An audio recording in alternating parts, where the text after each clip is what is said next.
By mid-March, Carlo Ancelotti will officially announce Brazil's squad for the upcoming international friendly matches against France and Croatia, and this announcement carries far more weight than a routine squad reveal, because this will be his final squad selection before the World Cup begins, effectively turning these next few weeks into a last-chance audition for every hopeful Brazilian footballer still dreaming of wearing the famous yellow shirt on the biggest stage of all.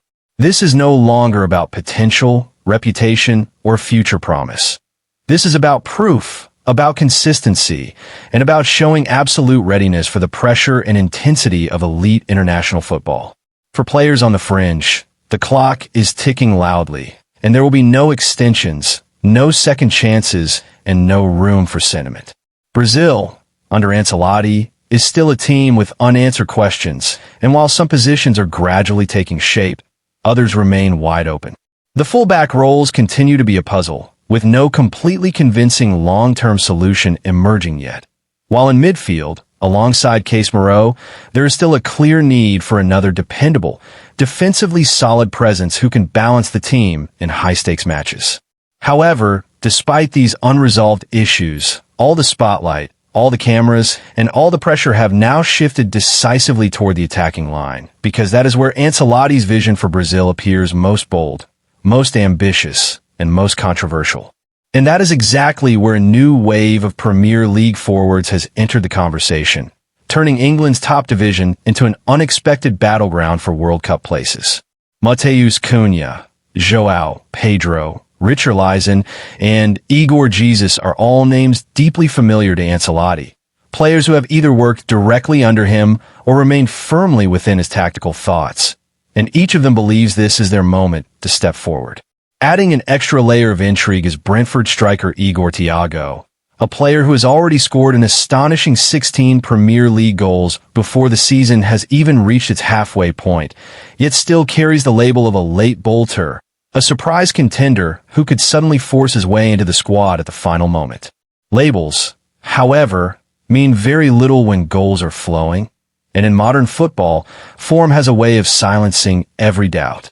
Crucially, all 5 of these attackers will be in action on Saturday, turning an ordinary Premier League weekend into something far more significant for Brazilian football.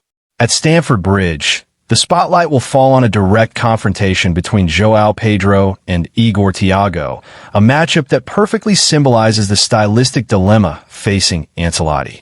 João Pedro represents a more fluid, technical approach to attacking football, a forward who thrives on link-up play, intelligent movement, and creating space for others, while Igor Thiago offers a completely different threat, built on raw physical power, relentless pressing, and a ruthless hunger for goals inside the penalty area. Same stadium, same night, but only one real objective: to impress Carlo Ancelotti. Time is running out, and the harsh reality is that not everyone can be accommodated in a World Cup squad where every position is precious. There will be no generosity, no patience for slow starts, and no protection for underperformance. Anyone who hesitates risks eliminating themselves from contention entirely. Yet amid the tension and uncertainty, something significant is becoming clearer than it has been for years. Brazil, under Ancelotti, finally appears to have a coherent attacking plan. After a long period of tactical confusion and identity searching, there are now visible patterns and consistent choices emerging. In 8 matches under Ancelotti so far, Brazil have used 4 forwards in 5 of those games, and in 3 of the last 4 matches, this aggressive attacking mentality has been unmistakable.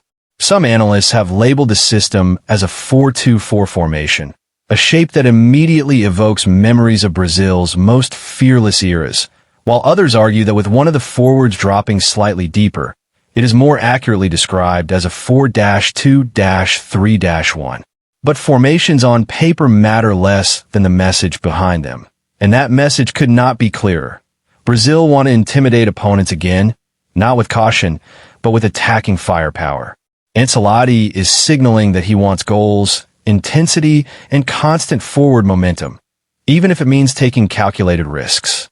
The only remaining question is who will be trusted to lead this revolution from the front. Who has the composure for big moments, the discipline to follow tactical instructions, and the mental toughness to perform when the pressure becomes unbearable. The answers to those questions may not come from training sessions or press conferences, but from cold Saturday nights in the Premier League, where every touch, every run, and every finish is being silently evaluated. These matches are no longer just about league points or club pride. They're about World Cup tickets, about careers that could be defined or derailed in a single performance. For these Brazilian forwards, England has become the arena of judgment, and every game feels like a modern football battle royale, where only the strongest, sharpest, and most consistent will survive. This is not just football anymore. This is selection warfare, and the story of Brazil's World Cup attack may very well begin to write itself from this weekend onward.